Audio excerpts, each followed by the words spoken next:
বাংলাদেশে এই মুহূর্তে যে কয়েকজন অনলাইন অ্যাক্টিভিস্ট খুব প্রভাবশালী, তাদের মধ্যে অন্যতম পিনাকি ভট্টাচার্য। তার বিরুদ্ধে অনেক ধরনের অভিযোগ রয়েছে। যে তার ভিতরে একটি সবচেয়ে শক্ত যে অভিযোগটা করে থাকেন অনেকে, সেটি হলো যে তিনি ভারতের রয়ের এজেন্ট, এবং তিনি রয়ের এজেন্ট হিসেবে বাংলাদেশে বিভিন্ন ধরনের কার্যক্রম করে করছেন। তো আজকে আমরা আসলে দেখব যে উনি পিনাকি ভট্টাচার্য আসলে রয়ের এজেন্ট সেই বিষয়ে আমরা একটা পর্যালোচনা করার চেষ্টা করব। প্রথমেই আসছে যে পিনাকি ভট্টাচার্য বাংলাদেশে বিশেষ করে একটা গোষ্ঠীর কাছে ব্যাপক জনপ্রিয়, এবং তাকে বলা হচ্ছে যে তিনি বাংলাদেশের ধর্মীয় আহ, আহ, একটি গ্রুপের কাছে, ধর্মীয় অনুসারী, ধর্মীয় রাজনৈতিক অনুসারী বা কর্মী, এদের কাছে উনি এতটাই জনপ্রিয়, এবং তার এতটাই ভক্ত রয়েছেন, উনি বাংলাদেশের যে কোনো স্থানে যে কোনো ঘটনা ঘটাতে পারেন ফ্রান্সে বসে। এবং তিনি আহ, আরো যেটা বলা হয় যে উনি বাংলাদেশের বিভিন্ন ক্ষেত্রে এতটাই প্রভাব বিস্তার করতে পেরেছেন, যেটা অন্য অনেকেই পারেনি। তো এইসব বিষয়ের কারণে অনেকে তাকে যেটা বলছেন, আহ, যে তিনি ভারতের রয়্যাল এজেন্ট। অবশ্য ভারতের রয়্যাল এজেন্ট বলার ক্ষেত্রে কিছু আহ, উম, ব্যাখ্যা অনেকে দিচ্ছেন। আহ, তার প্রভাব সম্পর্কে বলতে গিয়ে অনেকে বলেন যে তিনি বাংলাদেশের যে কোনো প্রান্তে যে কোনো ধরনের ঘটনা ঘটানোর আহ, মানে সক্ষমতা তার রয়েছে, এবং তিনি ফ্রান্সে বসেই নিমিষে এই ঘটনাটি ঘটাতে পারেন। দ্বিতীয়টি যেটা বলা হয় যে সাবেক প্রধানমন্ত্রী শেখ হাসিনা কে যে 5ই আগস্টে যে অভ্যুত্থান হয়, সেই অভ্যুত্থানের অন্যতম একজন গুরুত্বপূর্ণ ব্যক্তি ছিলেন এই পিনাকি ভট্টাচার্য। তিনি বিভিন্ন দিক নির্দেশনা সহ এই কর্মী বা এই শিক্ষার্থীদের মানে শিক্ষার্থীদেরকে আন্দোলনে খুবই অ্যাক্টিভ রাখতে এবং বিভিন্ন ধরনের দিক নির্দেশনা দিয়ে তিনি এই কাজটি করাতে পেরেছেন। তো সব মিলিয়ে আসলে ওনার প্রভাব সম্পর্কে এরকম একটা অবস্থা জনমনে রয়েছে। তো যারা তার আম, আহ, মানে সমালোচনা করেন, তাদের একটা বড় যে বিষয় সেটা হচ্ছে তিনি আসলে রয়ের এজেন্ট হিসাবে বাংলাদেশে কাজ করছেন। আসলেও রয়ের এজেন্ট হিসেবে কাজ করছেন কিনা, এবং সেই কাজ করছেন কিনা সেই জন্য তারা বেশ কিছু এটা যুক্তি দিয়ে থাকেন। তার ভিতরে একটি যুক্তি হচ্ছে পিনাকি ভট্টাচার্য বাংলাদেশে একটি অস্থিতিশীল পরিস্থিতি তৈরি করে রাখতে চান, এবং সেটা ভারতের র এই কাজটি তার মাধ্যমে করে থাকে। এবং কেন করে? এটা করার কারণ হলো যে ভারতের সেক্ষেত্রে ভারতের জন্য সুবিধা হয়। বাংলাদেশের অস্থিতিশীলতা তৈরি হলে ভারতে বাংলাদেশ প্রভাব বিস্তার করতে বাংলাদেশে সুবিধা হয়। এটি একটা। আরেকটি বিষয় বলা হয় যে অর্থনৈতিক ক্ষেত্রে বাংলাদেশের অস্থিতিশীলতা তৈরি হলে যেসব বিশেষ করে গার্মেন্টস সেক্টরের অনেক প্রতিষ্ঠান ইন্ডিয়া চলে গেছেন, মানে বায়াররা, সেটা একটা অবস্থা তৈরি হয়। এবং দ্বিতীয় ঘটনা হলো যে বাংলাদেশে তার মাধ্যমে একটি উগ্রপন্থী গোষ্ঠী আহ, জিয়ে রাখা বা তৈরি করা বা এগিয়ে নেওয়া, যারা বাংলাদেশের যাতে বিশ্বব্যাপী দেখানো যায় যে বাংলাদেশ একটি উগ্রপন্থী বা উগ্রবাদী জনগোষ্ঠীর দেশে পরিণত হয়েছে। তো এই বিষয়গুলা তারা একটা জিনিস মনে করেন যে এই সব কারণে পিনাকি ভট্টাচার্য আসলে বাংলাদেশে অস্থিতিশীলতা তৈরি করতে চায়। তৃতীয়, তারা মনে করে যে পিনাকি ভট্টাচার্য যে স্টাইলে কথা বলেন, তাতে বাংলাদেশের অধিকাংশ মানুষ যেহেতু মানে মাথা গরম, অল্প বুদ্ধি, হ্যাঁ, তারা দ্রুত তার কথাটা নিয়ে যে কোনো ধরনের ঘটনা ঘটাতে পারে। এটা তাদের একটা অভিযোগ। এবং এই ক্ষেত্রে এই যে রয়ের এজেন্ট কিনা, এটা করতে আরো কিছু তারা আহ, কি বলে এটাকে, আম, তারা যুক্তি তুলে ধরেছেন।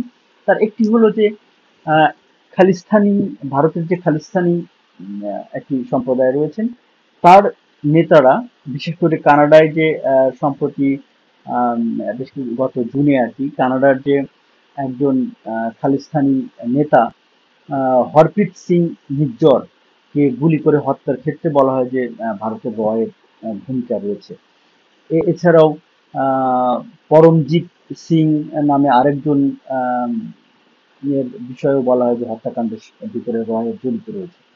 তো তাহলে এবং এই ক্ষেত্রে যে জিনিসটি খুবই যৌক্তিকভাবে তারা তুলে ধরেন সেটি হলো যে আহ, এদের যে জনপ্রিয়তা সেটা পিনাকি ভট্টাচার্যের 1%ও, মানে পিনাকি ভট্টাচার্যের যে 1%ও ছিল না, কিন্তু তারপরেও তাদেরকে হত্যা করা হয়েছে। তাহলে পিনাকি ভট্টাচার্যকে কেন হত্যা করছে না? এটা একটা যুক্তি। আরেকটি বিষয় হলো যে যে আহ, 5 আগস্টের মানে সবাই ফিরছে কিন্তু পিনাকি ভট্টাচার্য ফিরে নাই। তার কারণ কি? তিনি আসলে ওইখানে থেকেই এই অস্থিতিশীল পরিস্থিতি তৈরি করতে চান। বাংলাদেশে আসলে এটা তার জন্য সম্ভব না, এবং এটা আম, ভারতও চায় না সে আসে, এরকম একটা ব্যাপার বলা হয়। আরেকটা জানা যায় যে যে সাবেক প্রধানমন্ত্রী শেখ হাসিনার সরকারের পক্ষ থেকে আহ, ভারতকে অনুরোধ করা হয়েছিল পিনাকি ভট্টাচার্যকে হত্যা করার জন্য, কিন্তু সেটা আহ, ভারত করে নাই। আরেকটি বলা হয় যে উনি ভারতের অনুকম্পা বা ভারতের সহযোগিতায় উনি বাংলাদেশ থেকে পালিয়ে ভারত এবং থাইল্যান্ড হয়ে উনি ফ্রান্সে গিয়েছেন, এবং এই ক্ষেত্রে উনি ভারতের আইডেন্টিটি বা ভারতের প্রত্যক্ষ সহযোগিতা পেয়েছেন। তার মানে ভারত প্রত্যক্ষ সহযোগিতা তাকে করছে। এই বিষয়গুলো আসলে যৌক্তিক। তো এই যুক্তিগুলা তার রয়ের এজেন্ট কিনা সেই বিষয়গুলো তুলে ধরে। আমি কিছু বিষয় এখানে আমিও কিছু যুক্তি আহ, দেখতে চাই, মানে আসলে যুক্তিগুলো তুলে ধরতে চাই। একটা হলো যে খালিস্তানি সম্প্রদায়ের নেতাদের যে হত্যার ক্ষেত্রে রয়ের ভূমিকা রয়েছে সেটা একটা একটা বিষয় কি, সেটা হলো ভারতের আভ্যন্তরীণ ব্যাপার, এবং ভারত আহ, সেটা, এবং এই যে নেতাগুলার যে বলা হচ্ছে যে পিনাকি ভট্টাচার্যের চেয়েও কম জনপ্রিয়, আসলে কথাটি ঠিক সঠিক নয়। কারণ কি, এই সম্প্রদায়ের মানুষের কাছে তাদের ব্যাপক সমর্থন রয়েছে এবং তাদের ব্যাপক জনপ্রিয়তা রয়েছে। পাশাপাশি এই সম্প্রদায় ভারতে অবস্থান করছে এবং বিদেশে থেকেও ভারতের তাদের অধিকার বা তাদের যেসব বিষয় আছে সেগুলো নিয়ে আন্দোলন করছে। তার মানে এটা ভারতের একটি অভ্যন্তরীণ বিষয় এবং আন্তর্জাতিক অঙ্গনে ভারতের একটি বিষয়। এটি কি বিষয়?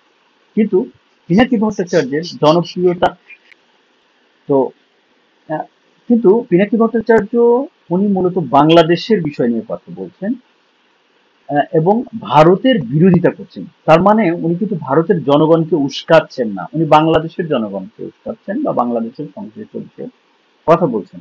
তো সুতরাং এটি আসলে ওই খালিস্তানিদের সাথে ম্যাচ করা যায় না। হুম, এটা একটা আমার কাছে মনে হয়েছে। দ্বিতীয় বিষয়টা হচ্ছে যে উনি উনি যখন বাংলাদেশ থেকে পালিয়ে ভারত এবং আহ, আহ, ইয়ে আহ, থাইল্যান্ড হয়ে ফ্রান্সে গেছেন, তখন ভারত হয়তো, কারণ উনি খুব বেশি দিন সেখানে থাকেননি, তো অ্যাজ এ হিন্দু হিসাবে উনি নিশ্চয়ই একটা সুবিধা পেয়েছেন বা পাওয়ার বিষয় রাখেন, কিন্তু সেটা আমার মনে হয় না যে এখন ভারতের সঙ্গে তার ওনার আছেন, এবং উনি দীর্ঘদিন এইটা থাকেন না। উনি যদি এমন হতো যে ভারতে বসেই উনি এই ভারতের বিপক্ষে কথা বলছেন এবং দীর্ঘদিন উনি রয়ে গেছেন বা তার কোনো সমস্যা হচ্ছে না, সেক্ষেত্রে আমার মনে হয় যে সেটা একটা প্রশ্ন ছিল। দ্বিতীয় বিষয় হচ্ছে, এবং আমার কাছে আরেকটা জিনিস হচ্ছে যে উনি বেশ কিছুদিন আগে আমি দেখলাম যে উনি একটা আহ, আহ, কেন উনি শেখ হাসিনার বিরুদ্ধে এবং ভারতের বিরুদ্ধে সেই বিষয়টা নিয়ে একটা ওনার অবস্থান ক্লিয়ার করেছেন। এটা একটা বিষয় আপনারা দেখতে পারেন ওনাদের ক্ষেত্রে। আরেকটা বিষয় হলো যে আহ, যেটা হচ্ছে যে আহ, অস্থিতিশীলতা তৈরি করা।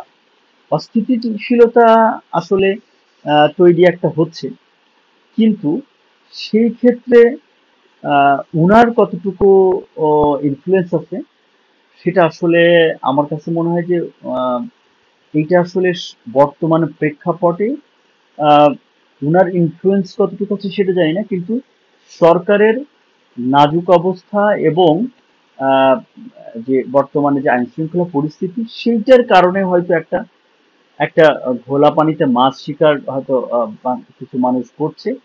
সেটা আসলে তার সেই সক্ষমতা রয়েছে কিনা সেটা নিয়ে আমি আমি আসলে ঠিক বলতে পারবো না, কিন্তু আমার কাছে মনে হয়েছে যে না, এটা আসলে না হওয়ার সম্ভাবনাই বেশি। দ্বিতীয় ঘটনা হচ্ছে যে আমি আরেকটা বিষয় বলতে চাই যে 5ই আগস্ট যখন সাবেক প্রধানমন্ত্রী শেখ হাসিনা ইন্ডিয়া চলে যান এবং এই আন্দোলনের ক্ষেত্রে তার যে ভূমিকা, আমার এখানে একটা প্রশ্ন, যদি উনি রর এজেন্টই হতেন তাহলে উনি শেখ হাসিনার বিরুদ্ধে যেভাবে উনি লেগেছিলেন বা উনি যে ধরনের অ্যাক্টিভিজম করে গেছেন, এটা আসলে মানে কখনোই সম্ভব হতো না। কারণ রয়ের এজেন্ট হলে উনি শেখ হাসিনার বিরুদ্ধে এইভাবে বলতে পারতেন না। তার কারণ হলো যে ইন্ডিয়ার বাংলাদেশের আহ, আহ, যদি ক্ষমতায়নের ক্ষেত্রে বলি বা বাংলাদেশের নিয়ন্ত্রণের ক্ষেত্রে ইন্ডিয়ার একমাত্র চয়েস যেটা, সেটা হলো আহ, আওয়ামী লীগ বা শেখ হাসিনা। তার কারণ যদি তাই না হতো, আপনারা যদি একটা আমি একটা ছোট ইয়ে দিই, যখন 75 সালের পরে বঙ্গবন্ধু হত্যাকাণ্ডের পরে ইন্ডিয়া মাত্র কয়েকদিন, 2-3 দিনের মধ্যেই তারা ওই সরকার মানে অর্থাৎ খন্দকার মুশতাক সরকারকে সমর্থন দিয়েছিল এবং তাদের সঙ্গে কাজ করার ইয়ে করেছিল।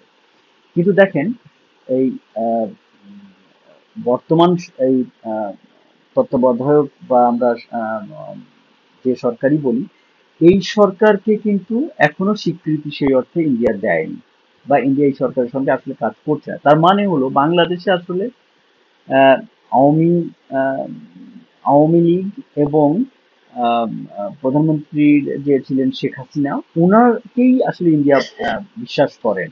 তো যার কারণে আমি বলতে চাই যে ইন্ডিয়া আসলে আহ, শেখ হাসিনা সরকারের উৎখাতের ক্ষেত্রে ইন্ডিয়ার যেমন কোনোভাবেই আসলে ভূমিকা নেই এবং নেই, যার কারণে আমি বলবো যে এটা আহ, পিনাকি ভট্টাচার্যেরও আসলে এইখানে রয়ের সাথে ভূমিকা নেই বলে আমি মনে করি।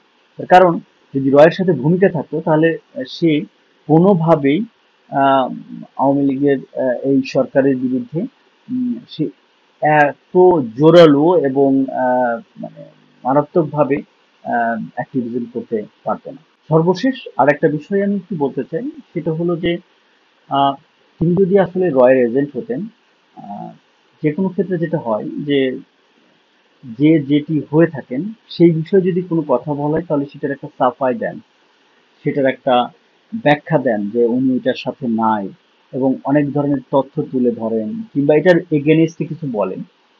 তো এখন পর্যন্ত আমি পিনাকি ভট্টাচার্যকে আসলে ওই বিষয়টা নিয়ে কথা বলতে দেখি নাই, বা আমার কাছে মনে হয়েছে যে সে এটাকে আসলে মানে কিছু মনেই করছে না, কারণ সে জানে যে সে তিনি রয়্যাল এজেন্ট না।